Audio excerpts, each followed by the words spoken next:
बिस्मिल्लाहिर्रहमानिर्रहीम, अस्सलाम वालेकुम, सुबह बखैर। वेलकम टू सुनो पाकिस्तान।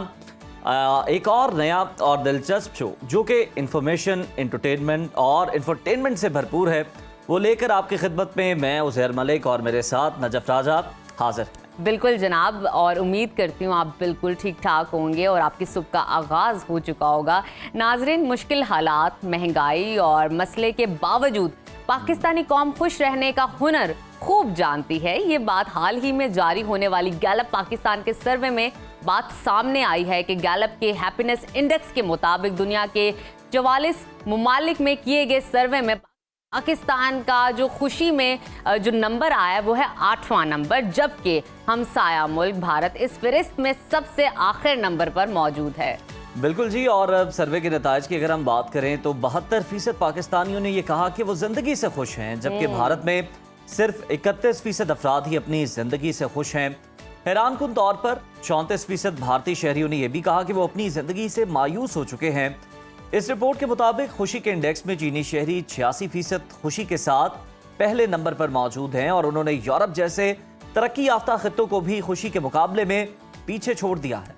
ये सर्वे हमें बताता है कि हकीकी खुशी दौलत, सहूलियात या ताकत से नहीं होती, बल्कि शुक्रगुजारी और मस्बत सोच से जन्म लेती है। और अगर हमारा हमसाया मुल्क भी खुश रहना चाहता है तो ये चीज़ें अपना ले, मस्बत सोच अपनाइए। चलें जनाब, अभी प्रोग्राम के सिलसिले को आगे बढ़ाते हैं और वेदर सेगमेंट की जानिब चलते हैं और आपको बताते हैं कि आज मुल्क में मौसम कैसा रहने वाला है। तो आइए।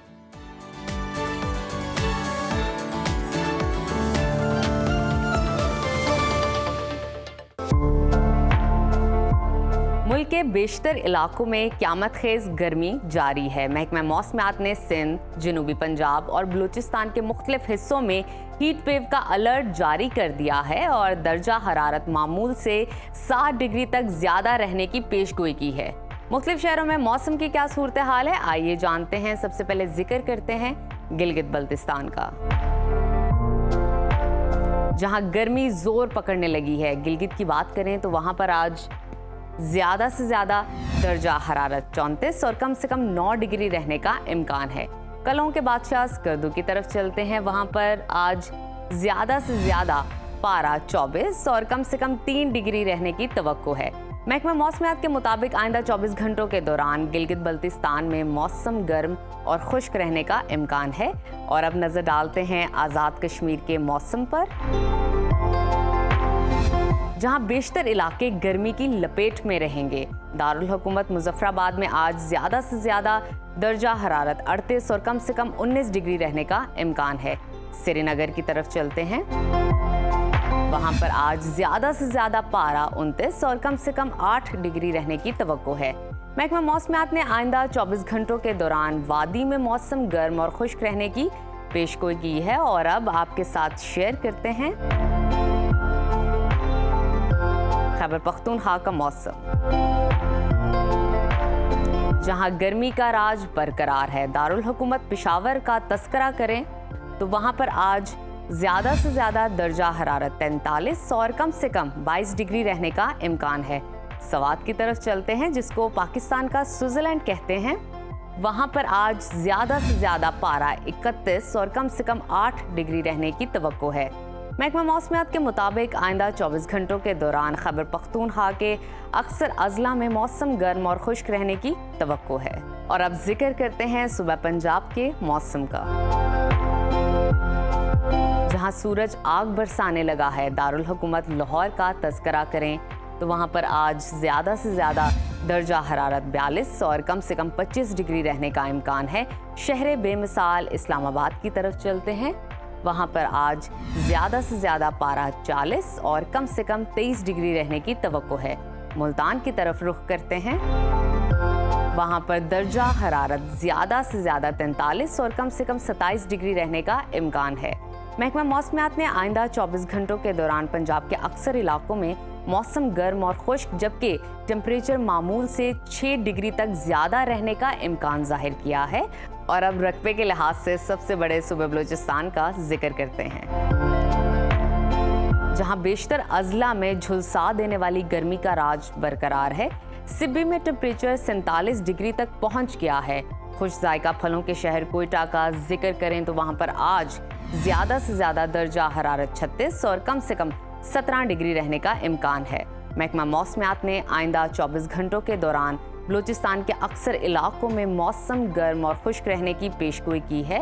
और आखिर में हमेशा की तरह जिक्र करते हैं वादी मेहरान का, यानी कि सुबह सिंध का,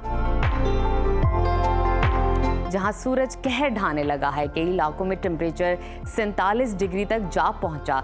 समंदर किनारे आबाद कराची का जिक्र करें तो वहां पर आज ज़्यादा से ज़्यादा दर्जा हरारत 37 और कम से कम 28 डिग्री रहने का इम्कान है। हैदराबाद की तरफ चलते हैं, वहां पर आज ज़्यादा से ज़्यादा दर्जा हरारत 44 और कम से कम 29 डिग्री रहने की तवक्को है। महकमा मौसमियात के मुताबिक आइंदा 24 घंटों के दौरान सिंध के अक्सर इलाकों में मौसम शदीद गर्म और खुश्क रहेगा, जबकि तेज़ हवाएं चलने की भी तवक्को है।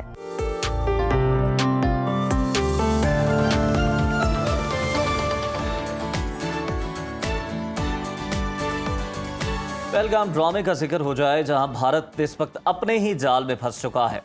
पहलगाम वाक़े पर दुनिया को मुतमईन करने में भारत नाकाम साबित हो गया।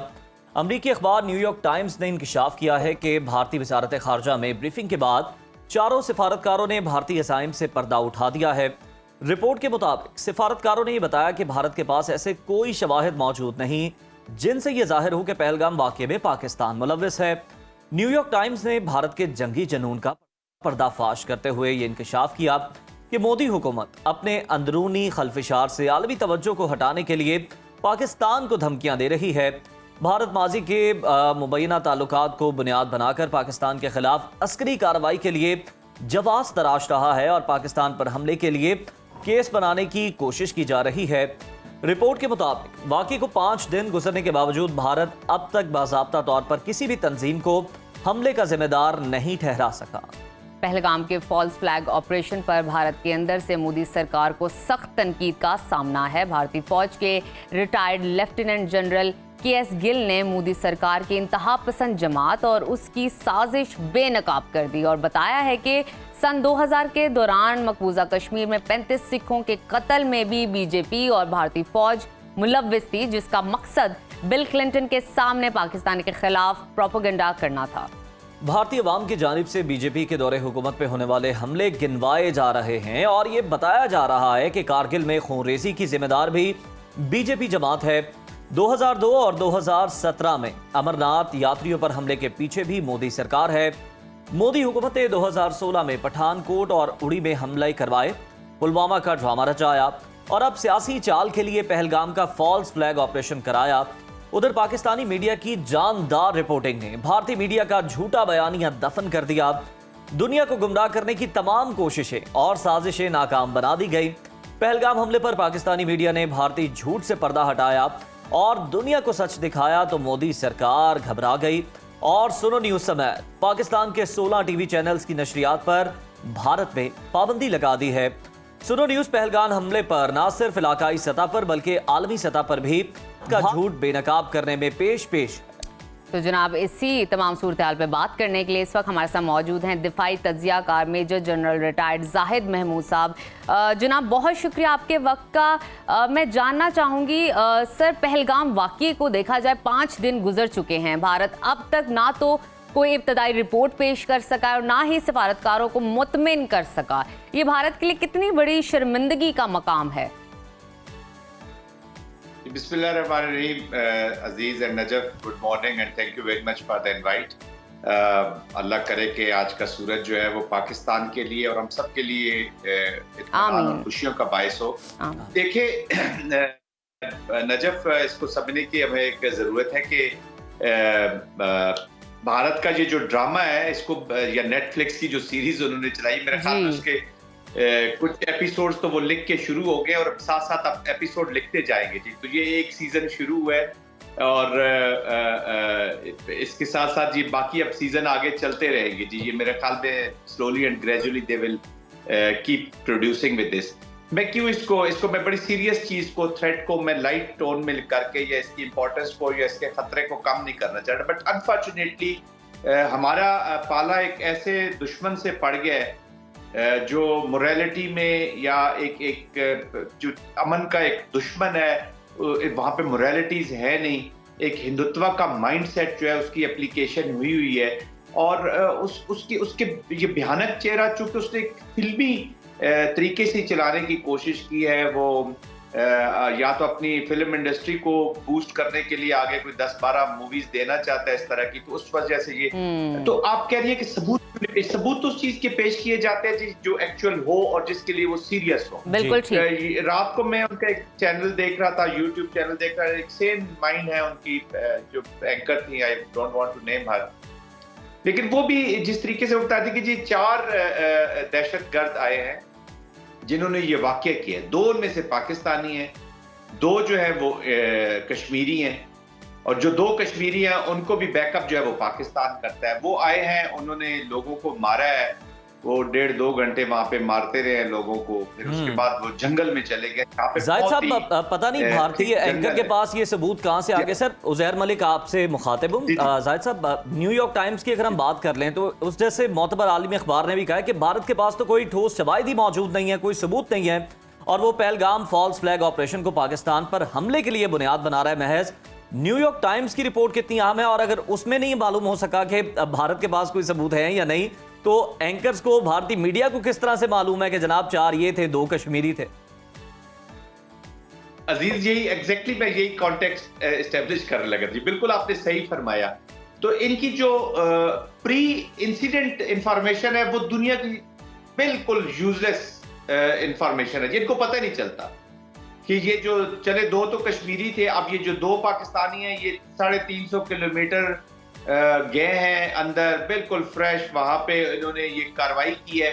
और अब बड़े इंटरेस्टिंग स्टोरी मैं आपको सुना रहा हूँ अजीज। आगे वो कहते हैं कि जी वो जो 4 है वो इतने थिक जंगल पे वहां पे छुप जाते हैं, वो थोड़ी देर के लिए ट्रेस होते हैं हमारी एजेंसीज को, जब वो खाने के लिए कहीं जंगल से जरा बाहर आते हैं और फिर जंगल में। तो हमको बचपन में जो कहानियां सुना करते थे, एक लकड़हारा जंगल में रहता था, वो शहर में जाया करता था अपने बच्चों के लिए, फिर लकड़ियां काट के लेके जाता था, फिर उसने वो बनाया, और वो फिर उस बेटी जो है वो आखिर में शहजादी बन जाती है, और वो उनके अच्छे हंसी खुशी वो रहना शुरू कर देते हैं। तो दिस इज ऑल फिक्शन। सबूत उस चीज के होते हैं जो हुई हो। देखिए, पाकिस्तान के प्राइम मिनिस्टर ने बड़ा categorically Pakistan military academy passing out parade के ऊपर बहुत कैटेगोरिकल मैसेज उनको भी और इंटरनेशनल कम्युनिटी को भी दे दिए। बड़ा मैच्योर रिस्पांस कि जी आप इन्वेस्टिगेशंस करा लें किसी थर्ड बॉडी से, जो, और अगर हम उसके जो भी जिम्मेदारान हैं उनको सामने लाया जाए। This is how the responsible nation they behave. बिल्कुल। लेकिन वहां पर एक जो हिंदुत्व की एप्लीकेशन है वो डिजाइन के साथ एप्लीकेशन है जी। वो तो इंक्वायरीज तब करवाएं, सबूतों की तरफ तब जाएं जब ये एक फॉल्स फ्लैग ना होता। उन्होंने किया ये इसीलिए जब उनके मकासद ही कुछ और है इस इंसिडेंट से हासिल करना। वो तो उन मकासद को जाहिद साहब हासिल करने के लिए कंस्ट्रक्टिव स्टोरी तो मेरे ख्याल में बनती ही है, जो वो बना भी रहे हैं। अच्छा, दूसरे रुख को भी डिस्कस कर लेते हैं जाहिद साहब। जैसे कि हम जानते हैं और आप देख भी रहे हैं कि मुल्क में दहशतगर्दों के खात्मे का मिशन तेज हो गया है।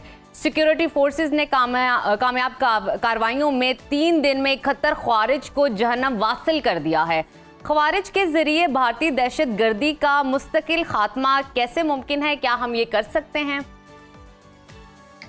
जी देखिए, अभी बात इस तरह है कि अभी हमने ये इसको करना तो है नजर जी। पाकिस्तान के लिए सिचुएशन ये क्रिएट करने की कोशिश की गई थी। ये भारत कब से ये through the proxy from the soils of Afghanistan, हमारा जो वेस्टर्न बॉर्डर है उसको, और फिर हमारा जो 2 सूबे है, क्वेटा, खैबर पख्तूनख्वा और बलोचिस्तान, जो है इनको डिस्टेबलाइज करने की कब से कोशिश कर रहा था, और अपनी इंग्रेस उसने बढ़ाई हुई थी जी। तो वो 3 फ्रंट सिचुएशन पाकिस्तान के लिए क्रिएट की हुई भी है और करना भी चाह रहे हैं। एक तो ईस्टर्न फ्रंट अभी वो जो खोलने के मूड में है, वेस्टर्न फ्रंट के अफगानिस्तान की जो पोस्ट है, अफगानिस्तान का जो बॉर्डर है वो डिस्टेबलाइज हो जाए। 2 किस्म के चीजों का हम सामना कर सकते, ताकि एक तो वो ख्वारिज है जो फिर पाकिस्तान के अंदर फुट सोल्जर्स को पुश कर देते हैं, तो वो एक इंटरनल फ्रंट क्रिएट करे, और वेस्टर्न बॉर्डर पे जो अफगानिस्तान की सिक्योरिटी फोर्सेस कह ले या जो उनके लोग हैं, क्योंकि जो बहुत से लोगों को तकलीफ है हमारे न सिर्फ वॉर से, बल्कि अफगानिस्तान की जो वेस्टर्न बॉर्डर है इसके ऊपर ज्यादा प्रॉब्लम लोगों को इलीगल स्पेक्ट्रम जो अटैच है, जो स्मगलिंग, जो वहाँ का इकोनॉमी, इलीगल स्पेक्ट्रम के साथ जो इकोनॉमी रिलेटेड है इश्यूज है, तो वो उनको भी इसी में सॉल्व करना चाहते हैं। तो तो they wanted to create a situation, और अब उन्होंने असेस किया कि देखते हैं कि ये वेस्टर्न फ्रंट पे कितने अलर्ट है जी, और इनकी कैपेबिलिटी है कि नहीं, तो ये उनको सरप्राइजेस मिल रहे हैं अल्हम्दुलिल्लाह। बिल्कुल जी। जाहिद साहब, दुश्मन एक बार फिर हमें आजमा ले, और हमने हमेशा जिस तरह माजी में भी दुश्मन के आजमाए जाने पर भरपूर जो है उसकी आजमाइश पे पूरा उतरे, उसे भरपूर जवाब दिया, दंदान शिकन जवाब दिया है। इस बार भी पूरी तैयारी है। जाहिद साहब, जिस तरह से हम भारतीय मीडिया की बात कर रहे थे, आप भी जिक्र कर रहे थे कि वहाँ पर बेसरोपा इल्ज़ामात हैं, झूठ है, प्रोपेगेंडा है, बेबुनियाद रिपोर्टिंग है, लेकिन उसके ऑपोजिट हम देखें तो पाकिस्तानी मीडिया पर मौसर रिपोर्टिंग चल रही है, कोई वॉर का उस तरह से तस्करा नहीं है। लेकिन हम देख रहे हैं कि भारत ने सुनो न्यूज़ समेत 16 पाकिस्तानी न्यूज़ चैनल्स पर पाबंदी लगा दी है।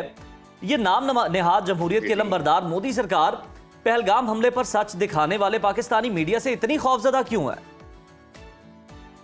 देखिए, ऐसा है अजीज के, पहले तो मैं पाकिस्तान मीडिया को और आप लोगों को मुबारकबाद देता हूँ। जो नैरेटिव्स की जो पहला फेज है ना जी, जंग का या जो रिपोर्टिंग का या जो इंफॉर्मेशन वॉरफेयर का, वो पाकिस्तान ने जीत लिया। बिल्कुल बिल्कुल। अब वहां पर भी उनकी जी हाँ जी, देखिए ना उनकी अभी हम तो चैनल्स, यूट्यूब चैनल्स देख रहे हैं, इंडियन चैनल्स भी देख रहे हैं, सारा असेसमेंट के लिए उनको हम देखते रहते हैं, उनके ड्रामे भी देख रहे हैं, and we are enjoying also.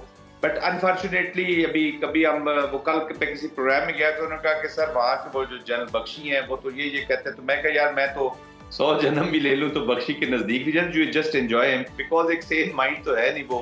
फिर अरनाब को आप देख लें, बाकी लोग उनके देख लें जिस तरीके से, फिर हमारा कोई जो भी गेस्ट जाते हैं, एक एथिक्स होते हैं, ये कुलदीप नैयर वाले टाइप साफी यहाँ पे हुआ करते थे, बहुत अच्छी अच्छी सेल वॉइसेज हैं वहां पर। मेरे हमारे जब प्रोग्राम हमारे एक दोस्त थे वहां बताया कि उनके एक साथी वहां पे है, हम इंडिया में उनके साथ उनके बातचीत होती रहती है, तो उन्होंने कहा कि यार आप तो बड़ा सच बोलते थे, आप आए तो उन्होंने कहा जी मैंने अपना घर जलवाना है।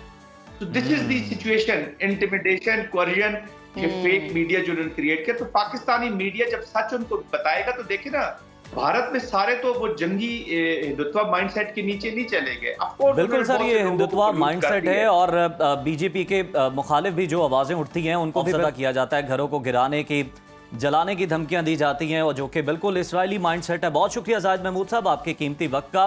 और दूसरी जानिब हम देख रहे हैं कि जिस तरह से भारतीय मीडिया जो है वो इस वक्त जंग को हवा दे रहा है, पूरी कोशिश कर रहा है कि जनाब किसी तरह जंग हो जाए, और इल्ज़ामात हैं कि पाकिस्तान पर लगाए जा रहे हैं और उनकी कोई बेस नहीं है, कोई बुनियाद नहीं है, झूठे इल्ज़ामात हैं। लेकिन पाकिस्तानी मीडिया मौसर रिपोर्टिंग कर रहा है, और जनाब उसी की पादाश में सुनो न्यूज़ समेत 16 पाकिस्तानी चैनल्स हैं जिनको बंद कर दिया गया। लेकिन जो भारतीय चैनल्स हैं वो यहाँ पर दिखाए जा रहे हैं, और जो भारत का नैरेटिव है वो पूरी दुनिया के सामने भी रखा जा रहा है, और इसी तरह पाकिस्तान में भी उसको दिखाया जा रहा है। बिल्कुल नाजरीन, और इसी तमाम ताज़ा तरीन सूरत हाल के साथ अभी वक्त हुआ है छोटी सी ब्रेक का। आपने कहीं नहीं जाना, देखते रहिए सुनो पाकिस्तान।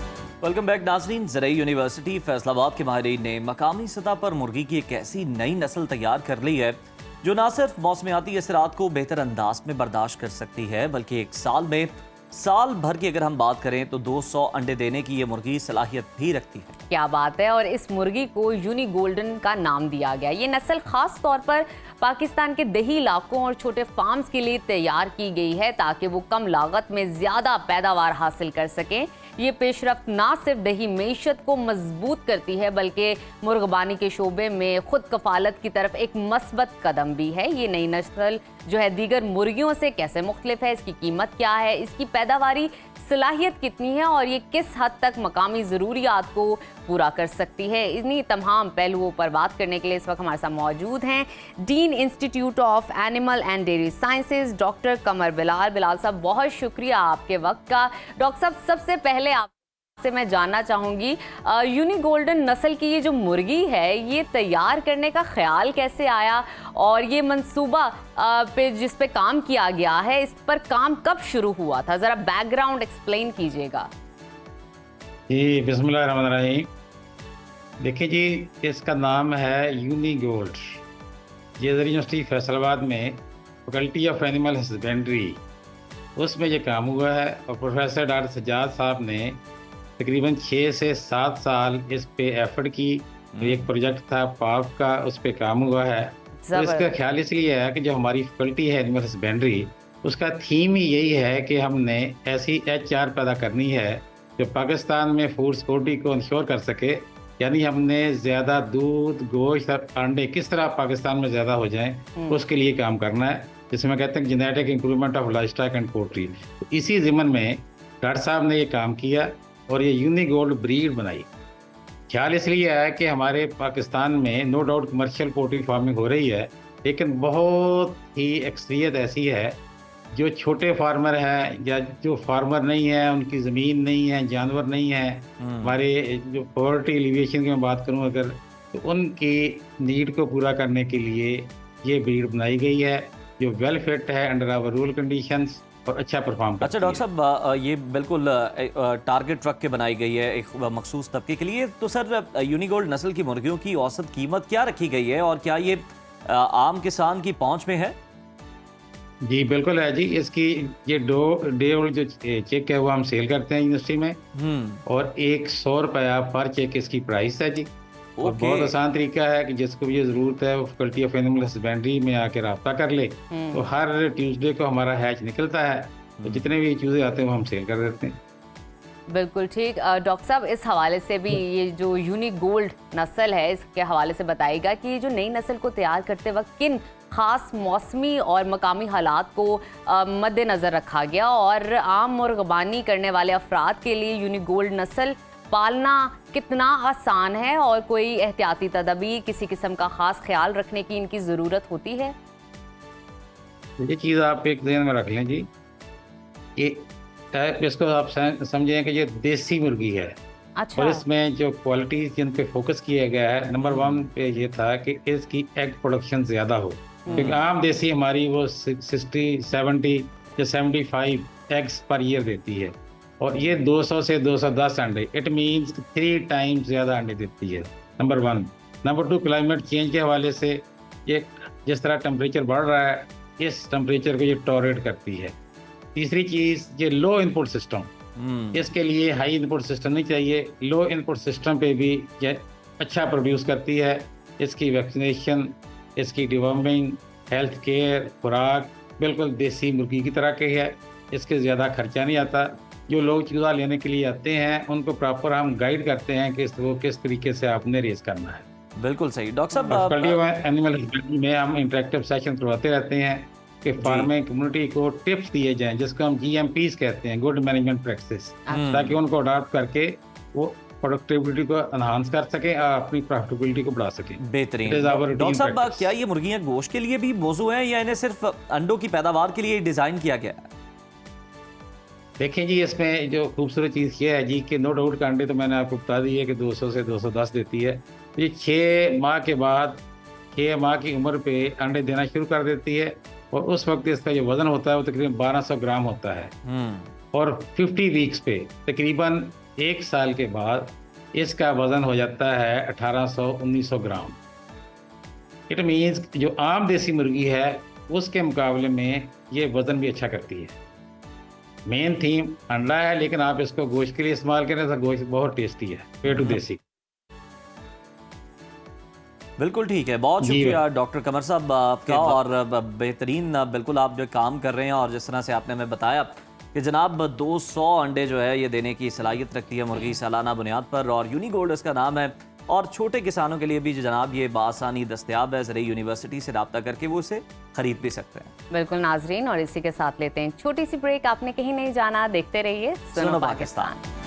व्यूअर्स, आज का दिन पाकिस्तान के हज़ारों खुशनसीब आसमीन के लिए बेहद मुकद्दस और यादगार है, क्योंकि इस्लामाबाद इंटरनेशनल एयरपोर्ट से हज ऑपरेशन का बाकायदा तौर पर आगाज़ हो चुका है, और आज सुबह 5 बजे PIA की पहली परवाज़ PK713 300 से ज़ायद खुशनसीब आज़मीन को लेकर मदीना मुनव्वरा रवाना हुई। वजारत मजहबी उमूर के मुताबिक रोड टू मक्का मंसूबे के तहत तमाम आज़मीन को रवानगी से 4 घंटे कबल एयरपोर्ट पर पहुँचाया गया, जहाँ सऊदी इमिग्रेशन के खुसूसी काउंटर्स भी कायम कर दिए गए हैं।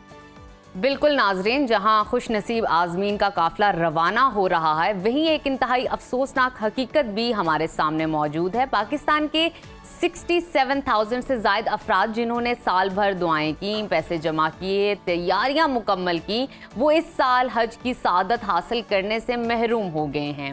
इन अफराद में से कई ऐसे हैं जो बीमारी या बुढ़ापे या ज़िंदगी के दीगर मसाइल की वजह से अगले साल शायद ये सफ़र कर ही ना सकें। तो सवाल ये है, आखिर ये अलमिया क्यों पेश आया, इसकी वजह क्या है? टूर ऑर्गेनाइज़र की गफलत है या हुकूमत पाकिस्तान और सऊदी हुकाम की पॉलिसियों ने ये बहरान पैदा किया? आज इस सेगमेंट में इन तमाम पहलुओं पर बात करेंगे। इस वक्त हमारे साथ मौजूद हैं हज ऑर्गेनाइज़र डॉक्टर मोहम्मद नासिर रशीद साहब। वेलकम टू सुनो पाकिस्तान। जी, थैंक यू। डॉक्टर साहब, ये बहुत ही अफसोसनाक बात है कि जो जा तो रहे हैं उनकी तो खुशनसीबी है, लेकिन जो रह गए हैं, जिन्होंने तैयारियां की और दुआएं की, पैसे जमा किए, ऑब्वियसली इट्स एक्सपेंसिव ट्रिप, तो क्या उनके लिए है फर्दर?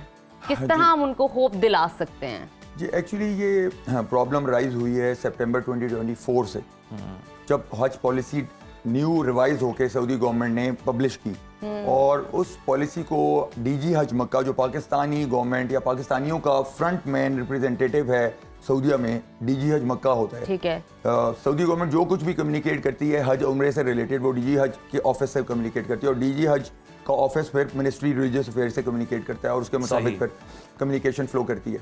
तो सितंबर 24 में जो हज मिनिस्ट्री, हज मिनिस्टर जो वहाँ के थे, उन्होंने डीजी हज मक्का को कम्युनिकेट कर दिया था कि दिस टाइम हम अपनी डेडलाइंस टू सबमिट फॉर हज applications, to submit payments, to issue हज वीज़ास, हम तकरीबन 2 to 3 मंथ्स पहले प्रीपोन करेंगे, यानी कि डेडलाइंस को बंद कर देंगे। और सितंबर 2024 is quite well in advance, ठीक है, क्योंकि हज ऑपरेशन बहुत लेट स्टार्ट होता है। तो उसके बाद आइडियली होना ये चाहिए था कि डेफिनेटली डीजी हज मक्का ने सेक्रेटरी रिलीजियस अफेयर्स को ये मैसेज भेजा होगा कि यहाँ पे डेडलाइंस पूरी कम हो गई हैं, और 2 महीने का गैप आएगा, जल्दी हो जाएगा 2 महीने हर चीज़। सही। तो होना ये चाहिए था कि सेक्रेटरी रिलीजियस अफेयर्स, जो अनफॉर्चुनेटली जो रियल कल्प्रेट हैं, वो रिटायर हो चुके हैं 15 दिसंबर को।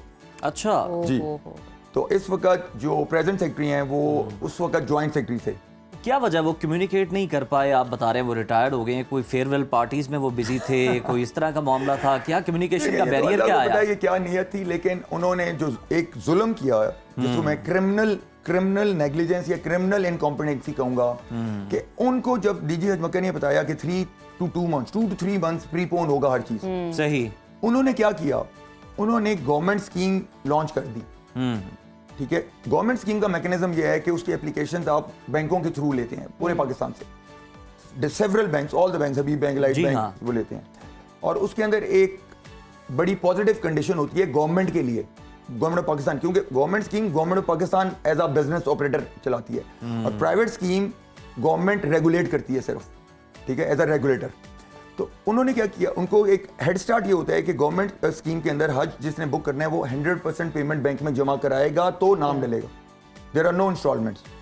तो वो 1-1.5 महीना टाइम होता है वो जमा कराने का। इन्होंने वो स्कीम 3 महीने तक एक्सटेंड की, और प्राइवेट स्कीम को गवर्नमेंट स्कीम के साथ लॉन्च नहीं होने दिया। मैं ये इसी चीज़ पर बात करना चाहूंगी, जब सऊदी हुकूमत की जानिब से डेडलाइन इतनी सख्त थी, रिजिड थी, उनको पता था कि ये नहीं अब फर्दर एक्सटेंड हो सकता, और इसमें वो भी नहीं है कि सॉफ्टनेस भी नहीं होगी, इस बात का इल्म होने के बावजूद भी रकम जो जमा करवाने में ताखीर क्यों हुई है? वजह क्या बनी है? रकम तो बहुत बात की बात आ रही है ना। यहाँ पे हम स्टेप 2 पे आते हैं। मैं मुझे 1 मिनट दें। स्टेप 1 ये है कि गवर्नमेंट स्कीम लॉन्च हो रही है 3 महीने पहले, और प्राइवेट स्कीम को गन पॉइंट पे रोका जा रहा है कि जब तक गवर्नमेंट स्कीम की आखिरी डेट नहीं आएगी, जो उसकी 2 दफा एक्सटेंशन हुई, आपने गन पॉइंट पे उनको रोका हुआ है। जिन्होंने अटेम्प्ट किया, शोकॉज नोटिस इशू किए हैं, थ्रेटनिंग शोकॉज नोटिस कि हम आपका कोटा कैंसिल कर देंगे, हम ब्लैकलिस्ट कर देंगे, हम आपको फाइनेंशियली पेनलाइज करेंगे अगर आपने कोई हाजी बुक किया, जब तक कि हम नोटिफाई ना करें। और दिस हैंडीकैप दैट प्राइवेट हज और ग्रुप और ऑर्गेनाइजर्स सफर्ड वाज 3 मंथ्स, यानी कि 3 मंथ वो बुकिंग होती रही गवर्नमेंट की, और उनको शोकॉज गन पॉइंट पे खड़े रखा कि आप नहीं कर सकते। सही। और मकसद यही था कि जो सरकारी कोटा है पहले उसको मुकम्मल किया जाए, फिर प्राइवेट होता ये है कि प्राइवेट सेक्टर के ऊपर एतमाद पब्लिक का ज्यादा है कंपेयर टू पाकिस्तानी। अगर दोनों इकट्ठे खोल दिए जाएंगे तो लोग प्राइवेट की तरफ यही आता है। अच्छा सर, ये बताएं क्या ये मसला सिर्फ पाकिस्तान के साथ ही पेश आया या किसी और मुल्क में भी इस तरह का मसला जो है वो सामने आया? क्योंकि इस बार डेडलाइन जो थी वो बड़ी सख्त थी। हाँ बिल्कुल, इंडिया में पेश आया है। ओके, और वहाँ पे कितने लोग मुतासर हुए हैं? एग्जैक्ट फिगर तो मुझे नहीं पता, लेकिन वहाँ पे भी काफी ज्यादा। सही है। लेकिन इंडिया को इन्होंने 20 अप्रैल तक फिर रिलैक्सेशन दी, और उसके अंदर उन्होंने अपने जितनी भी मिसिंग लोग थे जिनके डाटा अपलोड नहीं हुआ था, उनके वीज़ा इशू कर लिए। पाकिस्तान के साथ अभी तक समहाउ कुछ और वामिल भी बैकग्राउंड में हैं जिसकी वजह से पाकिस्तान के साथ इतनी रिजिडिटी। क्या रोशनी डाल सकते हैं उन अवामिल पर? देखिए, बहुत सारी चीज़ें हैं जो हम ओपनली डिस्कस नहीं कर ठीक है। जिसके अंदर हमारे सिक्योरिटी एजेंसीज, उनकी सिक्योरिटी एजेंसीज, तो जी there is something which is brewing. चलिए सर, हम इस है। बारे में बात कर लेते हैं कि ये जो 67,000 अफराद हैं, अगर इन्होंने कोई रकम जमा करवा दी तो अब उसको वापस मिलने के क्या चांसेस हैं, और उससे पहले भी हम ये बात करते हैं क्या उन्हें मौका मिल सकता है, उन्हें अकोमोडेट किया जा सकता है? सऊदी हुकूमत की जानिब से और पाकिस्तान की जानिब से कोई खत्तो किताबत चल रही है इस ज़मन में, और अगर वो नहीं होता खुदा न खास्ता तो फिर उनकी रकम वापसी का क्या तरीकाकार, क्या मैकेनिज्म होगा? जी, अभी इसमें ना दो तरह के ग्रुप ऑर्गेनाइजर्स हैं और दो तरह के हुज्जाज हैं जो इस वक्त अनफॉर्चुनेट क्राइसिस में फंसे हुए हैं। इट वाज 77,000 बट नाउ अल्हम्दुलिल्लाह the figure has gone down to 67,000। 10,000 more accommodate हो गए हैं। सही है। अब इस वक्त जो डिप्लोमेटिक लेवल के ऊपर और अपर लेवल पे, प्राइम मिनिस्टर लेवल पे जो कोशिशें हो रही हैं, वो सऊदी गवर्नमेंट को कन्विंस करने की कोशिश की जा रही है कि एटलीस्ट 2-4 दिन के लिए खोल दें ताकि जिनका सारा रिक्वायरमेंट पूरी है वो अपने वीज़ा इशू कर लें। तो इसके अंदर कुछ कल्प्रेट मुजरिम प्राइवेट टूर ऑपरेटर्स भी हैं, और प्राइवेट टूर ऑपरेटर्स की जो ऑर्गेनाइजेशन है होप, उसके चैप्टर्स हैं, Karachi chapter, Sindh chapter, Balochistan chapter, central chapter, उसमें कुछ चैप्टर्स भी रिस्पॉन्सिबल हैं। वो किस तरह सर? वो इस तरह से कि आपको जो हज प्राइवेट हज बुक होता है उसकी 3 डेडलाइंस होती हैं। एक मैंडेटरी हज ड्यूज पे करने होते हैं। मैंडेटरी हज ड्यूज जब आप पे करते हैं तो आपको मिना के अंदर जगह अलॉट हो जाती है। जब आपको मिना के अंदर जगह खेमों के लिए अलॉट हो जाती है तो आप फिर कॉन्ट्रैक्टर, तवाफा कंपनी होती है, कॉन्ट्रैक्टर कहते हैं उसे मिना का, कि वहाँ पे वो आपको खेमे बना के देगा, प्लम्बिंग करके देगा, प्राइवेट बाथरूम बना के देगा। वो पेमेंट की डेडलाइन आती है जब आप मैंडेटरी हज ड्यूज दे दें और आपको प्लॉट मिना में अलॉट हो जाए, देन यू पे फॉर द कॉन्ट्रैक्टर। जब आप कॉन्ट्रैक्टर को पे कर देते हैं then you are allowed to upload the contracts that you have done with the hotels and transport companies. Sir quickly बताइएगा, वैसे तो ये सवाल बहुत ही पहले करी क्योंकि अभी तो इसी प्रॉब्लम का सोल्यूशन नहीं निकल पा रहा। मुझे बताइएगा, अगर आने वाले सालों में ऐसी सूरत हाल दोबारा पेश आ जाती है तो हुकूमत और ये हज ऑर्गेनाइजर को या लोगों को क्या एहतियाती तदबीर इख्तियार करने की जरूरत पड़ेगी? सबसे पहली चीज़ तो एज अ नेशन हमारा एटीट्यूड बड़ा कैजुअल होता है जिंदगी के मामले में और अपने कैरियर और अपने, बहुत कम लोग हैं जो प्रोफेशनल, ट्रू प्रोफेशनल होते हैं। हम पाकिस्तान में ट्रू प्रोफेशनल नहीं मिलते, चाहे ब्यूरोक्रेसी है चाहे बिजनेस है, जो भी ट्रू प्रोफेशनल होगा वो बहुत सक्सेसफुल मिलेगा आपको। ठीक है, प्रोफेशनल मींस पंक्चुअल, हर तरह से डिसिप्लिन होगा, डिसिप्लिन और कमिटेड। आगे अगर आपने हज में ये क्राइसिस अवॉइड करना है तो सऊदी गवर्नमेंट और सऊदी कल्चर में अगर आप देखें तो सऊदी कल्चर 360 डिग्री चेंज आ चुकी है सऊदीया में। यस, जो आज से 10 साल पहले कल्चर था वो कल्चर अब नहीं है। वहां पे they are almost beating Dubai in customer service. ठीक है, तो मेरा ख्याल है हमें भी जो है ना उनके मिजाज को समझना चाहिए और उनके मुताबिक अपने आप में भी जो है ना वो चेंजेस लाने चाहिए, वरना ये मुश्किलात जो है आती रहेंगी। बहुत शुक्रिया डॉक्टर साहब, बहुत शुक्रिया आपकी आमद का, आपके वक्त का। तो नाज़रीन, अभी एक खबर शामिल कर लेते हैं और ख़बर है ये साइप्रस से, जहां एक बासलाहियत रक्कास ने अपने सर पर शीशे के 468, जी हाँ 468, आप सही सुन रहे हैं, ये ग्लास रखकर उसने नया आलमी रिकॉर्ड कायम किया है। और सिर्फ यही नहीं, उन्होंने इन ग्लासों को सर पर रखकर रक्स भी किया है। वैसे तो खाली सर पर रख लेना ही काफी था, उसे उठा लेना ही काफी था चंद सेकंड्स के लिए, बैलेंस क्रिएट करना काफी लेकिन था। ये जनाब है कि रक्स भी करते रहे हैं साथ साथ। और ये शानदार मुजाहरा इन्होंने ईस्टर के मौके पर एक रिवायती तकरीब के दौरान पेश किया। और आइए आपको साथ ही साथ दिखा भी रहे हैं स्क्रीन पर ये किस तरह परफॉर्म कर रहे हैं, रक्स कर रहे हैं और बैलेंस क्रिएट किया हुआ है। और इस काम के लिए डेफिनेटली उज़ैर बहुत सारी प्रैक्टिस, बहुत सारे ग्लास टूटे होंगे, हाँ चाहिए होगी, और पता नहीं कितने ग्लास टूट चुके होंगे। तो ये बहुत ही खूबसूरत काम है और बड़ा बेहतरीन लग रहा है स्क्रीन पर भी। और मेरा ख्याल है जब उनका ये रिकॉर्ड मुकम्मल हुआ ना तो उन्होंने खुशी के इजहार में ये उठा के फेंका, वो ग्लास सारे तोड़ दिए। जिस तरह आपने देखा वेट लिफ्टर जब वो कामयाब हो जाते हैं तो वो अपना वेट उठा के नीचे फेंकते हैं। एग्जैक्टली, तो नाज़रीन भी कुछ ऐसा ही किया। बिल्कुल, और इसी खूबसूरत वीडियो के साथ और न्यूज़ के साथ यहाँ पे छोटी सी ब्रेक। आपने कहीं नहीं जाना क्योंकि बहुत सारे सेगमेंट्स अभी बाकी हैं, सो स्टे विद अस। देखते रहिए सुनो पाकिस्तान। ब्रेक के बाद दोबारा से आपको खुशामदीद कहते हैं शो में। पाकिस्तान को दुनिया में तनहा करने के ख्वाब देखने वाला भारत अब खुद तनहा हो गया। पहलगाम फॉल्स फ्लैग ऑपरेशन पर भारत के बयानिए को आलमी सतह पर मुस्तरद किया जा चुका है और इस पर कोई भी मुल्क भारत के साथ खड़ा होने के लिए तैयार नहीं है, क्योंकि अब आहिस्ता आहिस्ता दुनिया में भारतीय दहशतगर्दी बेनकाब हो रही है।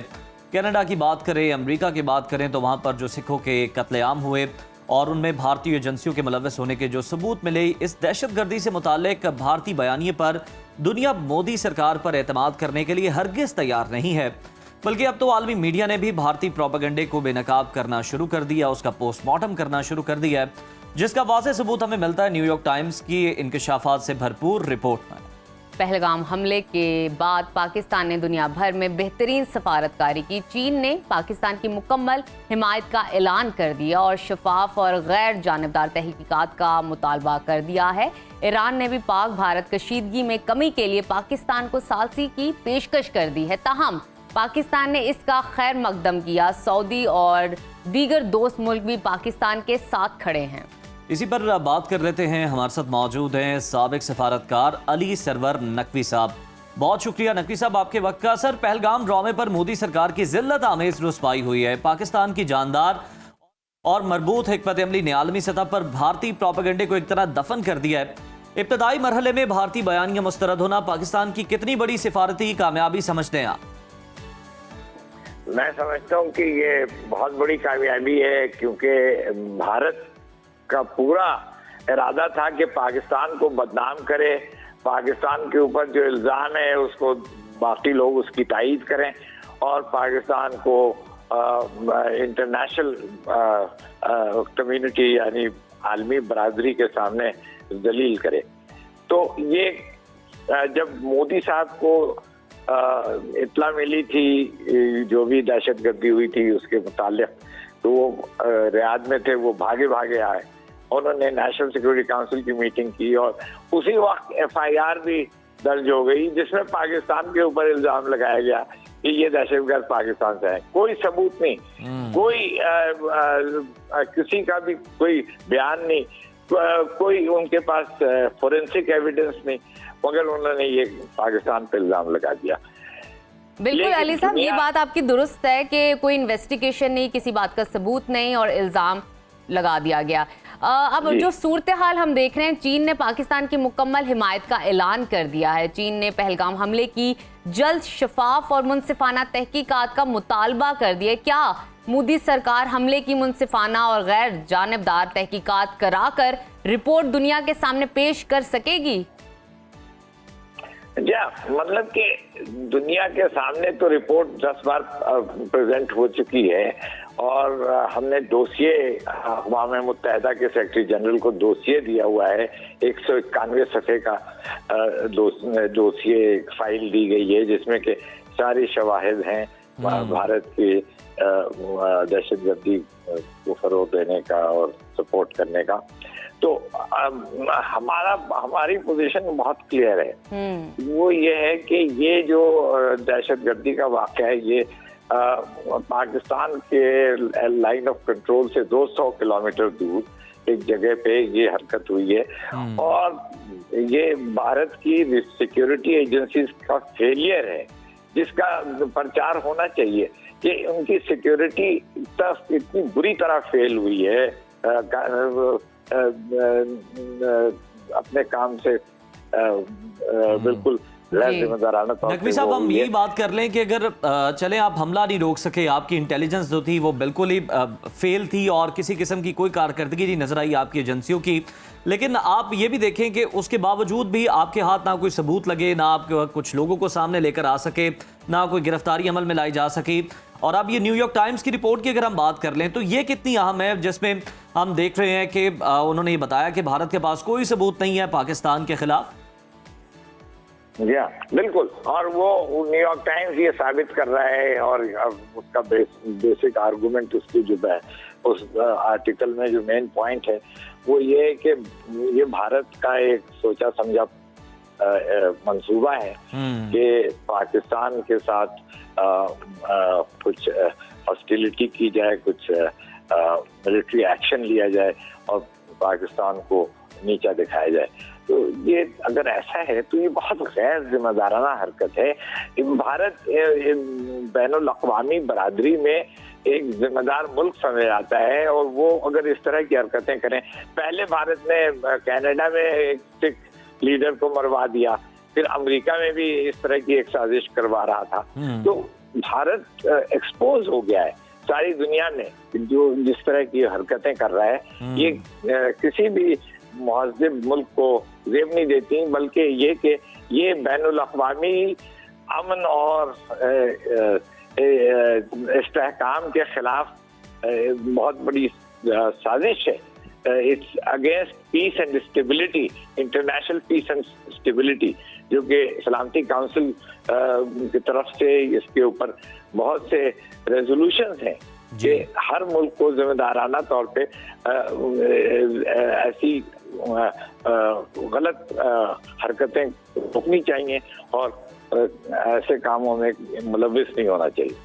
बिल्कुल ठीक। अली साहब, पहलगाम ड्रामे पर भारतीय बयानी को आलमी सतह पर यकसर मुस्तरद कर दिया गया है और कोई भी मुल्क यकतरफा तौर पर भारत के साथ नहीं खड़ा। इसकी एक तो वजूहात ये हमें समझ आती है कि भारत इस वक्त एक्सपोज हो चुका है, जितने भी हमले और जितने भी निचली सतह के हथकंडे वो इस्तेमाल करता है पाकिस्तान को नीचा दिखाने के लिए। इसके अलावा और क्या वजूहात हो सकती हैं, ज़रा रोशनी डालिएगा। उसकी और भी वजूहत हैं कि वो ये कि भारत की जो मौजूदा हुकूमत है बीजेपी, भारतीय जनता पार्टी, वो हिंदू सुप्रीमेसी में उसकी बिलीफ है और उसकी जो आइडियोलॉजी है वो हिंदुत्व कहलाती है। यानी कि भारत एक हिंदू रियासत बन जाए और वहाँ पे हिंदू उसूल सारे कायम किए जाए, मुसलमानों को, ईसाइयों को, बुद्ध मत के मानने वालों को, सबको नीचा दिखाया जाए, उनके हुकूक छीन लिए जाएं और सिर्फ हिंदुओं को हर किस्म की। बिल्कुल सर, हम ये देख रहे होते हैं नकवी साहब कि ना सिर्फ अकलियतों पर मजालिम ढाए जाते हैं, बल्कि जो उनकी अपनी लोअर कास्ट के लोग हैं उनके साथ बड़े जो हैं वो जुल्म सितम ढाए जाते हैं और उन्हें बड़े बुरे तरीके से ट्रीट किया जाता है। नकवी साहब, भारत के अंदर से हम देख रहे हैं कि मोदी सरकार पर सवालात की बौछार हो रही है और फौज के रिटायर अफसरान की जानिब से भी मोदी सरकार पर जो इल्ज़ामात लगाए जा रहे हैं उस पर आप क्या समझते हैं कि आलमी सतह पर पाकिस्तान का मौक़िफ़ कितना मजबूत हो रहा है, पाकिस्तानी मौक़िफ़ को कितनी तक़वियत मिल रही है? बहुत तक़वियत मिल रही है। ये तो बहुत ज़रूरी है कि भारत में अंदरून मुल्क भी इसके खिलाफ एहतजाज हो और भारत में मिलिट्री ऑफिसर्स ने बयान दिए हैं, फिर उनके जो इंटेलेक्चुअल्स हैं अरुंधति रॉय, शशि थरूर, इस तरह के जो राइटर्स हैं, उन्होंने भारत की पॉलिसी की मजम्मत की है और ये कहा है कि वो जो दहशतगर्दी में भारत मुलविस है वो उसको बिल्कुल नहीं करना चाहिए। तो मतलब कहने का ये कि बैनुल अक़वामी बरादरी इसको देख रही है और उसमें भारत की जो स्टैंडिंग है वो पूरी तरह मुतासिर हो रही है। बिल्कुल ठीक। हमें ज़रा इस हवाले से भी बताइएगा कि अगर भारत पर आलमी एतमाद के फुक़दान के तनाजुर में पाकिस्तान को अक़वाम मुत्तहिदा और दीगर आलमी फोर्सेस पर अपने मौक़िफ़ को मज़ीद मौसर तरीके से पेश करना चाहिए, तो वो और किस तरह पेश कर सकता है? देखिए, सबसे बड़ी बात यह है कि पाकिस्तान इस वक्त, अल्लाह का करम है, अल्लाह का शुक्र है कि पाकिस्तान इस वक्त सलामती काउंसिल का मेंबर है और पाकिस्तान उस पोजीशन से भारत की ये सारी जो गलत कारियां हैं, जो उनकी गलत पॉलिसीज हैं, उसका प्रचार कर सकता है और उसको एक्सपोज कर सकता है। और आइंदा कोई ऐसी चीज होगी तो इसमें भारत को बहुत मुश्किल आएगी, क्योंकि उसको कोई सपोर्ट नहीं मिलेगी। नकवी साहब, आप पर बड़े कामयाब सिफारत कर रहे हैं, जरा अपने तजुर्बे की रोशनी में हमें ये बताइएगा, रहनुमाई कीजिएगा कि भारत से मुताल्लिक आलमी मीडिया के बदलते मौक़िफ़ के तनाजुर में पाकिस्तान को सिफारती महाज पर ख़ास तौर पर अपनी स्ट्रेटजी में क्या तब्दीलियाँ, क्या इम्प्रूवमेंट लाने की ज़रूरत है? देखिए, पाकिस्तान को जिस हद तक हो सके भारत को एक्सपोज करने की जरूरत है। अभी एक्सपोज हमने किया है, लेकिन इसको और ज्यादा एक्सपोजर देने की जरूरत है और दुनिया को बताने की जरूरत है कि भारत में कश्मीर में ज्यादती हो रही है, जुल्म तशद्दुद, वहाँ की आबादी पे 7 लाख वहाँ पे उनकी फोर्सेस जमा हैं अकलियतों के साथ ज्यादती हो रही है। तो ये एक ऐसा मुल्क बन गया है जो कि उसके सारे जो पुराने उसूल थे वो उसके खिलाफ वर्जी कर रहा है, और दुनिया को चाहिए कि इस चीज का एक्नॉलेजमेंट करे। और देखिए, ये मैं मिसाल दूं कि जब साउथ अफ्रीका में अपार्थाइड हुकूमत थी तो साउथ अफ्रीका को सब लोग कंडेम कर रहे थे, और उस आखिर में वो खत्म हो गई वो हुकूमत। तो भारत में भी जो इस तरह हिंदुत्व हुकूमत आई हुई है, तो इसकी अगर सारी दुनिया से मजम्मत होगी तो इसका चलना आगे मुश्किल है। बिल्कुल सही है, और बिल्कुल दुनिया जो है वो भारत का जो इस वक्त बयानी है उसको मानने को हर किसी तैयार नहीं है। बहुत शुक्रिया। अली सरवर नकवी साहब साबिक सिफारतकार हमारे साथ मौजूद थे, और वो जो पाकिस्तान की अब तक की सिफारती महाज पर कामयाबी हैं उन पर बात कर रहे थे, जो हमारी स्ट्रेटजी उसे बड़ा कामयाब करार दे रहे हैं। और बिल्कुल जो इस वक्त इंडिया है वो हिंदुत्वा नज़रिए पर अमल पैरा है। अक़लियतों के साथ जो बुरा सलूक होता है, लेकिन निचली ज़ात के साथ, निचली ज़ात के हिंदुओं के साथ जो बुरा सलूक होता है वो भी आलमी मीडिया रिपोर्ट करता रहता है। और फिर जो मुख्तलिफ ममालिक हैं, ऑस्ट्रेलिया की हम बात कर लें, कनाडा और ख़ास तौर पर अमेरिका के अंदर जिस तरह से रॉ ने कार्रवाइयाँ की हैं भारत की बदनाम ज़माना खुफिया एजेंसी ने, और वहाँ पर लोगों का कत्लेआम किया है, इस पर भी अब जो दुनिया है वो भारत का मौक़िफ़ तस्लीम करने को हरगिज़ तैयार नहीं है। प्रोग्राम के सिलसिले को आगे बढ़ाते हैं और अब बात कर लेते हैं, याद कर लेते हैं एक ऐसे फनकार को जिसके बरजस्ता जुमलों और बेसाख्ता अदाकारी ने पाकिस्तानी सिनेमा को एक नई रूह अता की। हम बात कर रहे हैं ज़राफ़त के बेताज बादशाह मुनव्वर ज़रीफ़ की, जिनको मदाहों से बिछड़े आज 49 बरस बीत चुके हैं। मुनव्वर ज़रीफ़ एक ऐसे फनकार थे जिन्होंने फिल्मी स्क्रीन पर आते ही कहकहों की बारिश कर दी। उनका हर मुकालमा, हर अंदाज दिल में उतर जाता था। मुनव्वर ज़रीफ़ सिर्फ एक कॉमेडियन नहीं थे, बल्कि एक मुकम्मल फ़नकार थे जिन्होंने मज़ाह, रुमान और संजीदगी समेत हर किरदार को बखूबी निभाया और फिल्मी दुनिया में एक ऐसा मकाम बनाया जो आज भी बहुत से लोग उसको याद करते हैं, लोगों की ज़िंदगी का हिस्सा है। 70 से 80 की दहाई में जब पाकिस्तानी फिल्मी इंडस्ट्री अपने सुनहरी दौर से गुजर रही थी, तब मुनव्वर ज़रीफ़ इस दौर के सबसे रोशन सितारे थे। उन्होंने नौकर, वोटीदा, बनारसी ठग, जीरा ब्लेड, जीनत और शराफत समेत दर्जनों फिल्मों में बेहतरीन अदाकारी के जौहर दिखाए, और उनके जो मुकालमे थे, उनके जो डायलॉग्स थे, वो आज भी लोगों को याद हैं। और कमाल बात यह कि मुनव्वर ज़रीफ़ का मजाक कभी सतही बाजारी नहीं था, बल्कि उनके अंदाज में एक कुदरती मासूमियत, बेसाख्तगी और आला ज़र्फ मिजाह में छुपा होता था। नाज़रीन, मज़ीद आगे चलते हैं और एक बड़े मज़ेदार आपके साथ वीडियो शेयर करेंगे, क्लिप शेयर करेंगे, और वो कुछ इस तरह है। मलका कोहसार का हुस्न और दिलकशी इसके सरसब्ज़ो शादाब लहलहाते दरख्तों से है। 42,285 एकड़ पर फैले इन जंगलात को आतिश ज़दगी से महफूज रखने के लिए वज़ीर आला पंजाब मरियम नवाज़ और सीनियर सूबाई वज़ीर मरियम औरंगज़ेब ने ख़ुसूसी इक़दाम उठाए हैं। जदीद फायर फाइटर गाड़ियाँ फराहम की जा रही हैं ताकि इनको महफूज बनाया जा सके। इसी हवाले से मज़ीद अपडेट जानते हैं। मरी से हमारे नुमाइंदे मौजूद हैं, अतीक अब्बासी जो डिस्ट्रिक्ट फॉरेस्ट ऑफिसर के साथ मौजूद हैं। इन डिटेल हमारे साथ बात करेंगे। जी अतीक, तफसीलात से हमें आगाह कीजिएगा। सर, मरी जहाँ का हुस्न जो है वो इसके सरसब्ज़ शादाब जंगलात हैं, लेकिन गुज़श्ता कई सालों से देखा जा रहा था कि गर्माई सीज़न के अंदर जंगलात के अंदर शदीद आतिशज़दगी जो हमें मुख्तलिफ मकामात पर देखने को मिल रही थी। लेकिन इस दफ़ा CM पंजाब ने खुसूसी जो हैं वो इक़दाम उठाए हैं और महकमा जंगलात मरी और रेस्क्यू 1122 को 4x4 छोटी गाड़ियाँ दी हैं ताकि जंगलात की आतिशज़दगी पर काबू पाया जा सके। इस वक्त मेरे साथ DFO मरी सदीर मुगल साहब मौजूद हैं। इन्हीं से जानते हैं कि इनके मज़ीद इक़दामात क्या हैं और इस हवाले से क्या कहते हैं। जी बिस्मिल्लाहिर्रहमानिर्रहीम। ये मरी और कहूटा कोटली सतियाँ के जंगलात को आग से बचाने के लिए वज़ीर आला पंजाब और सीनियर मिनिस्टर पंजाब उनकी हिदायत के मुताबिक शील्डिंग समिट स्कीम जो है वो उसको इम्प्लीमेंट किया जा रहा है। इसमें 12 लेटेस्ट व्हीकल जिसके अंदर pressure gun system, suction pipe, 4x4 और 1000 लीटर की टंकी है, इसको फाल कर दिया गया है। इसके अलावा ड्रोन सिस्टम को फाल कर दिया गया है। 20 वाटर टैंक मरी में और 20 वाटर टैंक कोटली सतियाँ कहूटा के अंदर बनाए गए हैं। इन सारी चीज़ों का मकसद ये है कि जो वज़ीर आला पंजाब और सीनियर मिनिस्टर पंजाब का विज़न है आग से पाक जंगलात, उसके ऊपर वर्किंग की जाए और जो जंगलात की आग की वजह से तबाहकारियाँ हैं उनको रोका जा सके।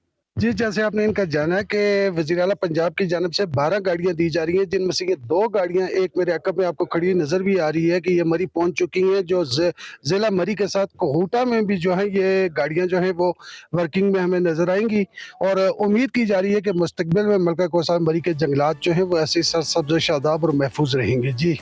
बड़ा अच्छा और ऐसा इक़दाम है और ख़ास तौर पर अगर हम बात करें तो वज़ीर आला पंजाब मरीम नवाज़ की माहौल दोस्ती का ये एक सबूत है और हमने देखा कि माहौलियात से मुतालिक एक फ़ोर्स भी बनाई गई और LA में लगने वाली आग जो अमेरिका में लगी थी वो तो हम सबको याद है कितनी खौफनाक वो आग थी और कितना उसमें नुकसान हुआ और इस तरह के वाक़यात हम देखते हैं कि इस तरह के इलाकों में भी पेश आते रहते हैं। जंगलात को बहुत ज़्यादा नुकसान पहुँचता है जिन्हें महफूज बनाने की ज़रूरत है, तो उसी सिलसिले की एक कड़ी है और ये बड़ा लायक तहसीन इक़दाम है जो कि वज़ीर आला पंजाब की जानिब से किया गया। इसके साथ ही लेते हैं एक break, stay with us. Break के बाद खेल के मैदान का रुख कर लिया जाए और पाकिस्तान सुपर लीग का सुपर सीजन जोरों शोर से इस वक्त जारी है। PSL 10 का मेला सजा हुआ है और चौकों छक्कों की बरसात भी हो रही है।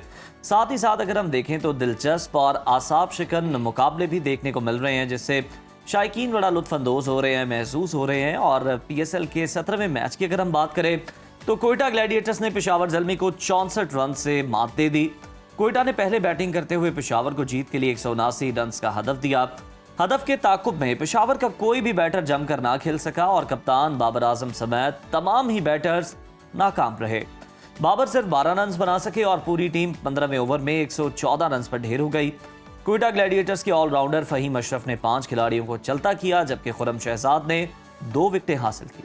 एक दिन के वक्फे के बाद आज मुल्तान सुल्तान और कोयटा ग्लैडिएटर्स आमने सामने होंगे। मैच रात 8 बजे कज़ाफ़ी स्टेडियम लाहौर में खेला जाएगा। अगर पॉइंट्स टेबल की बात करें तो इस्लामाबाद यूनाइटेड 5 मैच खेल कर 10 पॉइंट्स के साथ सरफहरिस्त हैं। Lahore Qalandar, Quetta gladiators, Karachi king 6-6 points के साथ बिलतरतीब दूसरे, तीसरे और चौथे नंबर पर मौजूद हैं। और अगर हम बात करें पेशावर ज़ल्मी की तो वो 4 पॉइंट्स के साथ 5वें, जबकि मुल्तान सुल्तान 2 पॉइंट्स के साथ 6ठे नंबर पर मौजूद हैं। इसी पर बात कर लेते हैं। हमारे साथ मौजूद हैं पाकिस्तान के नामवर प्लेयर उमर अकमल साहब। वेलकम टू सुनो पाकिस्तान। उमर साहब, हम आपसे जानना चाहेंगे कि कोयटा ग्लैडिएटर्स ने पेशावर ज़ल्मी को 64 रन के बड़े मार्जिन से हराया। इस शानदार जीत का सबसे बड़ा फैक्टर आपके नज़दीक क्या रहा? मेरा ख्याल है कि उनकी एक ये यूनिटी थी और जो कि उन्होंने इससे पहले वाले मैच में भी की थी। उनकी जो बॉलिंग थी वो आउटस्टैंडिंग थी।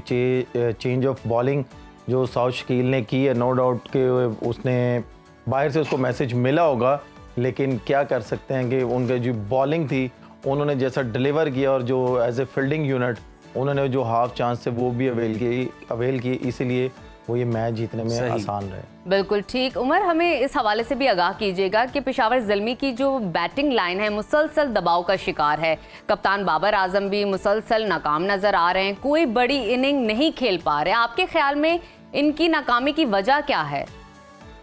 देखें, उन पेशावर ज़ल्मी की जो बैटिंग है, उधर उनके ड्रेसिंग रूम में बहुत बड़े बड़े लोग बैठे हुए हैं, लेजेंड बैठे हुए हैं।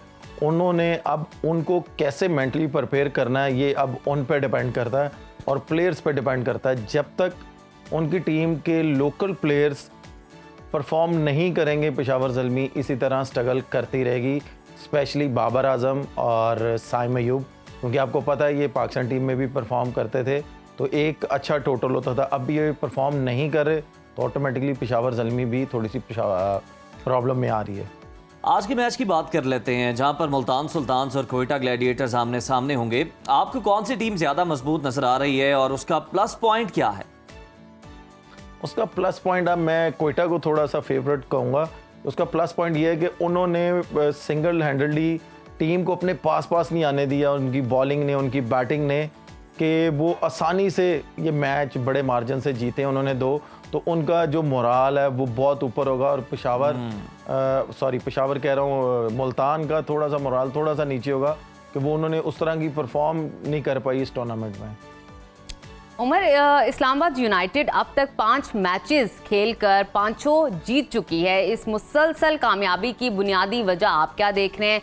आप समझते हैं ये हिकमत अमली का सबूत है या टीम कॉम्बिनेशन बहुत अच्छा बना हुआ है नेशन को? लेकिन इसमें सबसे बड़ा मेरा सवाल पाकिस्तान क्रिकेट बोर्ड से और सेलेक्टरों से भी है और जो वहाँ के पाकिस्तान क्रिकेट बोर्ड के जो लोग हैं उनसे है कि क्या आगा सलमान क्यों बाहर बैठा हुआ है। जो कि मैंने आपके ही शो में सुनो न्यूज़ के मैं शो में बैठता हूँ, उस दौर ही मैंने ये सवाल किया था कि आगा सलमान क्यों बाहर बैठा हुआ है, जो कि पाकिस्तान टीम का कप्तान हो, उसने वहाँ पे परफॉर्म किया हो, तो इस्लामाबाद यूनाइटेड उसे नहीं खिला रही। शादाब वाइस कप्तान है पाकिस्तान टीम का, इस्लामाबाद का वो कैप्टन है, तो क्यों नहीं वो प्लेइंग 11 का हिस्सा बन रहे? क्या वो अनफिट हैं?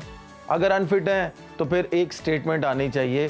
ठीक है, वो टीम कॉम्बिनेशन में नहीं आ रहे, तो फिर पिछले साल ही क्यों वो टीम कॉम्बिनेशन में क्यों आ रहे थे और वो सारे मैच खेल रहे थे, और वो इस्लामाबाद की जीत में भी उनका एक अहम रोल था।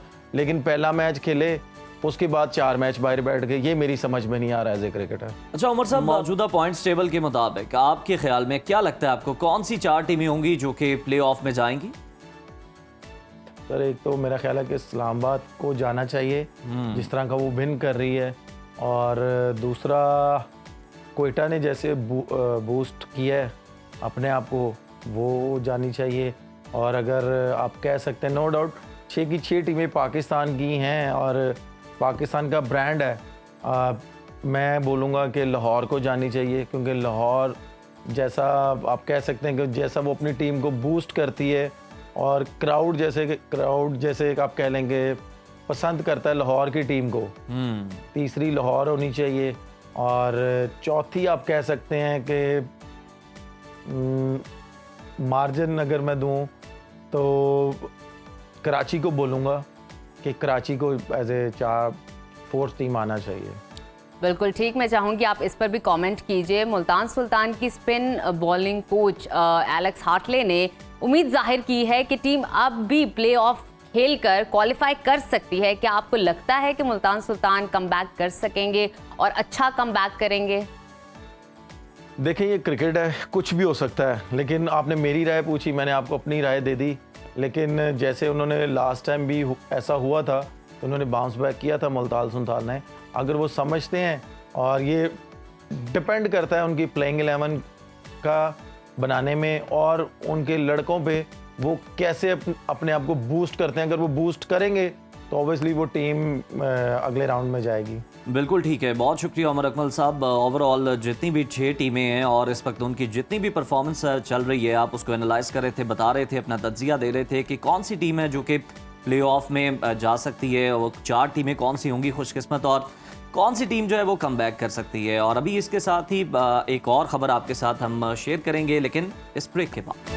व्यूअर्स, जैसा कि आप सब जानते हैं कि मौसम का मिजाज इस वक्त खासा बरहम है, और गर्मी का मौसम जब अपने अरूज पर पहुंचता है तो फिर हमारी सेहत के लिए कई चैलेंजेस भी अपने साथ लेकर आता है। शदीद गर्मी में जैसे कि पसीना, जिस्म में पानी और नमकियात की कमी हो जाना, यानी डिहाइड्रेशन एक बड़ा संजीदा मसला है जो कि बहुत ज़्यादा सीरियस भी हो सकता है। बिल्कुल जनाब, डिहाइड्रेशन सिर्फ प्यास का नाम नहीं, ये एक ऐसा ख़तरनाक अमल है जो अगर बर वक्त ना संभाला जाए, इसका इलाज ना किया जाए तो चक्कर आना, थकन होना, लू लग जाना या बाज़ औक़ात ये जानलेवा सूरत हाल भी इख्तियार कर सकता है। और बात सिर्फ बड़ों की नहीं है, बच्चे, बुजुर्ग, हामला ख़वातीन और बीमार अफराद सब डिहाइड्रेशन के ख़तरे की ज़द में आ जाते हैं। कई बार तो हमें पता भी नहीं चलता कि हमारा जिस्म पानी की कमी की वजह से क्या क्या अलार्म बजा रहा होता है, हमें बता रहा होता है, लेकिन हम समझ नहीं पाते। तो आज के हेल्थ सेगमेंट पे हम यही जानेंगे कि गर्मी में डिहाइड्रेशन की असल अलामात क्या हैं, कौन से लोग जो हैं वो ज़्यादा ख़तरे में होते हैं, और सबसे अहम बात कि गर्मी में हम अपनी सेहत का तहफ़्फ़ुज़ कैसे यकीनी बना सकते हैं। प्रोग्राम में हमें ज्वाइन किया है माहिर तिब हकीम अताउर रहमान साहब ने। हकीम साहब, खुशामदीद कहते हैं आपको सुनो पाकिस्तान में।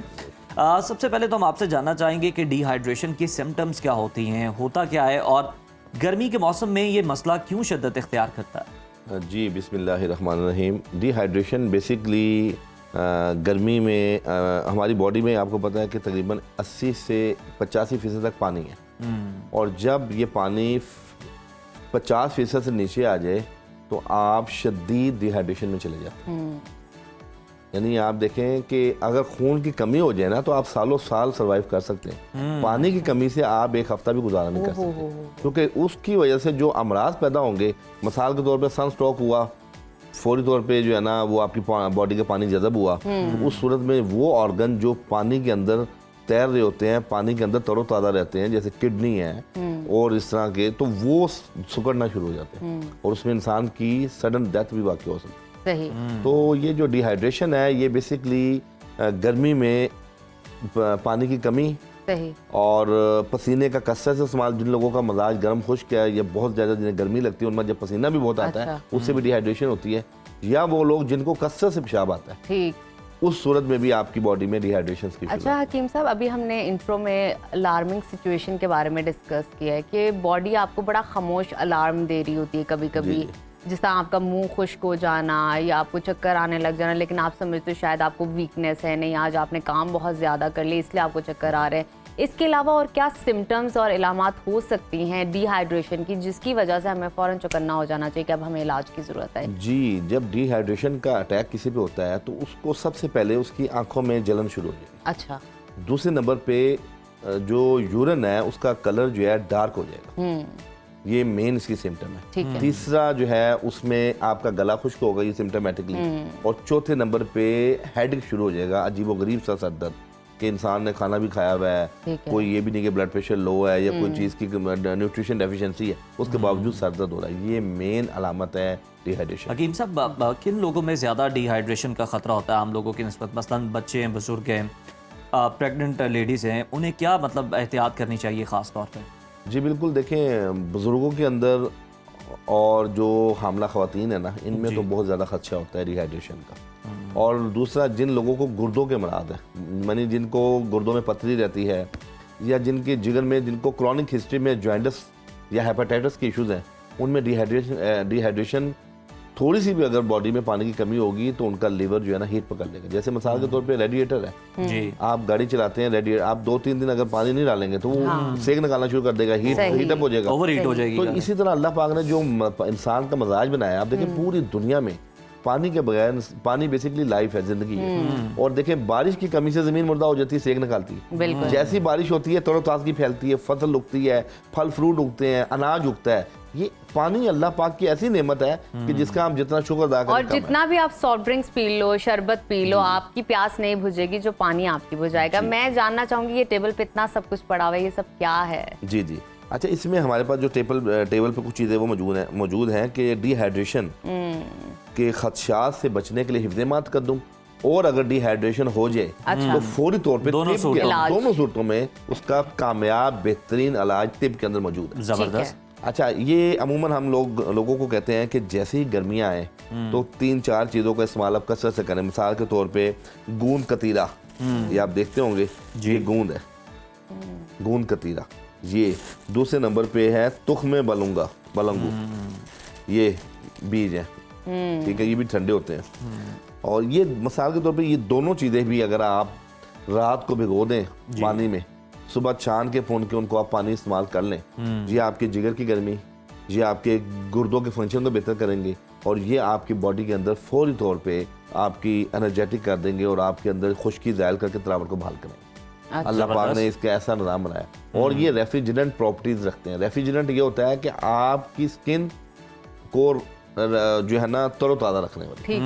तो ये जो तुख्मलंगा और ये गूंद कतीरा है ना, ये दोनों चीज़ें हर घर के अंदर मौजूद होनी चाहिए। और इसको आप पानी के साथ भी ले सकते हैं, क्योंकि हम देखते हैं कि लोग बड़े रंग बिरंगे मशरूबात के साथ इनका इस्तेमाल कर रहे होते हैं, उनके साथ फिर इनकी अफादियत भी वो रहती है या नहीं रहती? जी बिल्कुल, किसी भी मशरूब के साथ भी इसको आप ले सकते हैं, इसका पाउडर बना के और उसके ऊपर डाल के। आप अक्सर देखें कि बजूरी का शरबत हमारा तिब के अंदर बड़ा एक है, कराबाती शरबत है, संदल का शरबत है, बादाम का शरबत है, इलायची का शरबत है। ये तमाम जो मशरूबात हैं इनका कसरत से इस्तेमाल होता है गर्मियों में। इन तमाम शरबतों के अंदर भी इसको डाल के आप ले सकते हैं। ठीक है। और इसकी अंदर एक लुब्रिकेशन आती है जिससे आपको बड़ी फर्क फील होती है, और वो शरबत पीने के बाद ये समझ लें कि आपके अंदर एसी चल पड़ता है। यानी आप अगर आपकी पूरी कोशिश हमें प्यास लगवाने बिजली के बगैर वाला एसी। नहीं, दर हकीकत जब आपकी बॉडी आंखें दुख रही हैं, सेक निकाल रही हैं, हाथ पांव जल रहे हैं, यूरिन आपका येलो है, जब आपने 1 गिलास सुबह नहार मुंह पीना है तो पूरा दिन आप देखेंगे कि आप ताज़ा रहेंगे, आप एक्टिव रहेंगे। और मैं आपको ये कहूँगा, जो लोग बिलखसूस जिनकी ड्यूटियाँ जो बाहर ज़्यादा जिनका जाना होता है, फील्ड की जिनकी जॉब है, उनके लिए तो ये कंपलसरी है कि वो सुबह एक गिलास पी के जाएं, इंशाल्लाह उन्हें ना सनस्ट्रोक का अटैक होगा, ना वो गर्मी की वजह से। जो लोग बाहर काम कर रहे होते हैं, आपने उनकी बात की, मजदूर होते हैं, हम देखते हैं कि वो बार बार कपड़ा गीला करके अपने सर पे रख रहे होते हैं, उससे कोई फायदा पहुंचता है जिस्म को? जी बिल्कुल। देखें वक्ती तौर पे आप देखें ना, हजाज कराम भी जब वहाँ जाते हैं और वहाँ बहुत गर्मी होती है, तो वहाँ हम लोग इंस्ट्रक्शन देते हैं कि जी बहैसियत तबीब कि आप लोग पानी भी रखें अपने साथ और एक तौलिया भी रखें, टावल, और वो टावल को बिल्कुल वो रख के ना तरोताज़ा पानी में, तो आप अपने सर पे रख सकते हैं, अपने चेहरे पे रख सकते हैं। वहाँ बोतल रखते हैं स्प्रे वाली कि आप अपने चेहरों पे वो मारते रहें ताकि डिहाइड्रेशन ना हो। आपको पता है पिछले साल भी 9,000 लोग जो है ना वो शहीद हुए हैं सिर्फ डिहाइड्रेशन गर्मी तो वहाँ पे सिर्फ टेक्निकली ये कि पानी लोग एक आध बोतल रख लेते हैं और चलना वहाँ 20-20 किलोमीटर पड़ता है। लेकिन तो हकीम साहब बार बार जब आप गीला करते हो कपड़ा और वो फिर दोबारा खुश्क हो जाता है, थोड़े टाइम के लिए ठंडा होता है, फिर से गीला करते हो, तो वो ठंडा गर्म से बुखार हो जाना या उसका बॉडी पे तो नेगेटिव इफेक्ट नहीं आता? नहीं, इतना असर नहीं उसका पड़ता। इतना असर नहीं पड़ता। तो हम वो असर पड़ता है आप एसी से निकल के एकदम वो वाला ठंडा गर्म, ठीक है। उसमें हम लोगों को कहते हैं कि जब आप फुल एसी में हैं या गाड़ी में भी एसी में हैं, तो आप अपने मुकाम पे पहुंचने से कुछ देर पहले एसी बंद कर दें, बिल्कुल ठीक। वो फिर आप एयर पे आ जाएंगे। जब एयर पे आप होंगे तो आपकी बॉडी का टेम्परेचर नॉर्मल हो जाएगा। ये तो बड़ी जबरदस्त आपने टिप दी है। अच्छा हकीम साहब ये बताएं कि ये गोंद कतीरा, तुख्मे बालंगा, इसके अलावा और कौन कौन सी चीजें हम देखते हैं? कोई अर्क भी मौजूद है आपके पास? जी मैं अवामुन नास को 3 अर्क ऐसे बताऊंगा जो घरों के अंदर रख लें और बच्चों को पिलाएं। मिसाल के तौर पे अर्क गुलाब, दूसरे नंबर पे है अर्क कासनी और तीसरे नंबर पे अर्क सौंफ। कैसे पीना है? जी हाँ, इन तीनों अर्कों को आप मिक्स कर लें किसी बोतल में और दोबारा इन शीशियों में डाल लें। अच्छा ठीक है। अर्के कासनी, अर्के सौंफ और अर्के गुलाब। और इसमें से आप जो छोटे बच्चे हैं उनको आप यानी 10 साल से छोटों को 2 टेबल स्पून सुबह शाम दें, चूंकि जो स्कूल गोइंग है। और इसी तरह जो बड़े लोग हैं वो तकरीबन इसके 4 to 5 टेबल स्पून लें सुबह शाम। मतलब डायरेक्ट लें, किसी पानी में मिक्स करने की जरूरत नहीं है? जायका है, अच्छा टेस्ट है, बहुत अच्छा टेस्ट है। और उसको पानी में भी अगर मिक्स करके लेना चाहते हैं तो आधा कप पानी में 5 टेबल स्पून अरक मिला लें और वो पी लें। और आप यकीन कीजिए पूरी गर्मी क्लाइमेटिक चेंजिंग में जो जॉइंटिस फैलता है वायरल, वो नहीं होगा उन बच्चों को। अच्छा, आपके मैदा जो है उसके अंदर खुश्की नहीं आएगी, आपको भूख बाहर रहेगी, आपके पेशाब के अंदर अलामात गर्मी की नहीं आएंगी, आपको कोई किडनी के इश्यूज नहीं बनेंगे, आपकी स्टोन पथरियां नहीं रुकेंगी। तो ये चीज़ों का इस्तेमाल आप करें। उसके साथ आपको पता है गज़ा के अंदर अल्लाह पाक ने तरबूज ऐसी नेमत अल्लाह ने दी है कि आप तरबूज का इस्तेमाल जब गर्मियों में करते हैं तो आपके क्विकली बताइएगा कैसे खाना चाहिए। बहुत सारे लोग कहते हैं सुबह सुबह नाश्ते से पहले तरबूज का ये मैं बता दूं कि लोग मगरिब के बाद भी ले रहे हैं, रात को भी ले रहे हैं। तरबूज को मगरिब के बाद नहीं लेते। बिल्कुल ठीक। और तरबूज के आपने काला नमक, काली मिर्च और ये जो रेड आपका नमक है पिंक साल्ट, पिंक साल्ट का एक मिक्सचर बना के उसके ऊपर अच्छी तरह आपने छिड़क के वो तरबूज आपने सुबह नहार मुँह ले लें या शाम को या दोपहर को आप ले सकते हैं। लेकिन जी ये रात को रात में नहीं लेना, मगरिब के टाइम नहीं लेना, नहीं तो आपको डाइजेस्टिव सिस्टम आपका खराब है। बहुत शुक्रिया हकीम साहब आपकी मौजूदगी का। आप हमें बता रहे थे कि किस तरह आप हाइड्रेटेड रख सकते हैं अपनी बॉडी को और डिहाइड्रेशन से बच सकते हैं, तरोताज़ा रह के काम पे जा सकते हैं। तो नाजरीन ये था हमारा आज का प्रोग्राम। उम्मीद आपको पसंद आया होगा। अपने फीडबैक से आगाह कीजिएगा क्योंकि आपका फीडबैक बहुत खास है। कल दोबारा आपसे सेम टाइम पे मुलाकात होगी बहुत सारी इन्फॉर्मेशन न्यूज़ के साथ। तब तक के लिए अल्लाह हाफिज़।